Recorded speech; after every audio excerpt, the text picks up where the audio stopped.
Yan. Papakita ko po yung niluto ko uli na miracle fruit.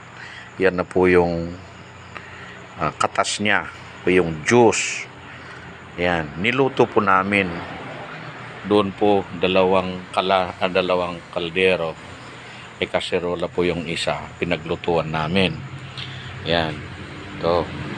Sinalo ko po ng unan na malinis siyempre upang hindi makuha yung mga buto-buto niya kasi may buto na maliliit.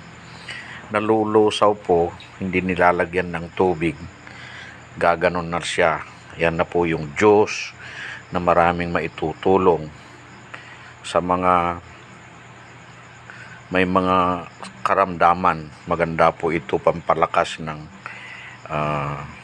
immune ng katawan, pang paglabanan ng mga anumang karamdaman sa ating mga katawan. Kaya ito po yung gaano karami yung dyan po, yung hindi masyado malaking bunga. Yan po yung naging resulta. Kaya kung may tanim kayong mga miracle fruit dyan sa inyong tahanan, pwedeng iluto rin yung dahon niya. Ganon din, parehas lang ang kulay kapag iluto natin yung mga dahon. At pwede rin inumin kung nanghihina ang katawan.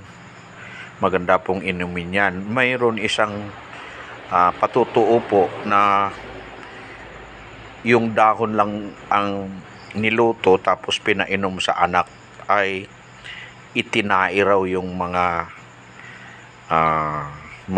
worms sa tiyan ng bata. Kaya pwede rin kayo ipainom nyo sa mga anak, maganda kasi organic nga. Yan yung pinaglutuan natin, dalawang kaldero, isang kaldero at isang kaserola. Kaya ito po,